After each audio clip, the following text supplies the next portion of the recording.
আলাইকুম রাহমাতুল্লাহ। মরণের পরে কি যে হবে ভেবে কি দেখেছ তুমি? ভেবে কি দেখেছ তুমি?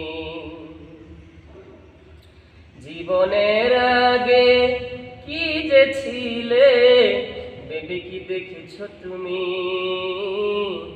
ভেবে কি দেখেছ তুমি?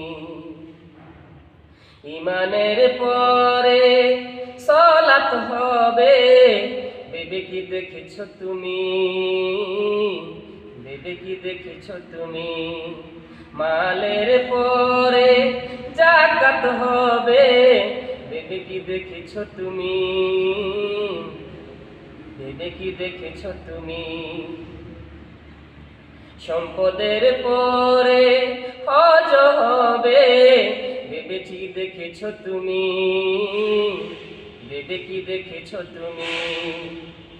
মরণের পরে কি যে হবে ভেবে কি দেখেছ তুমি? ভেবে কি দেখেছ তুমি? আসসালামু আলাইকুম।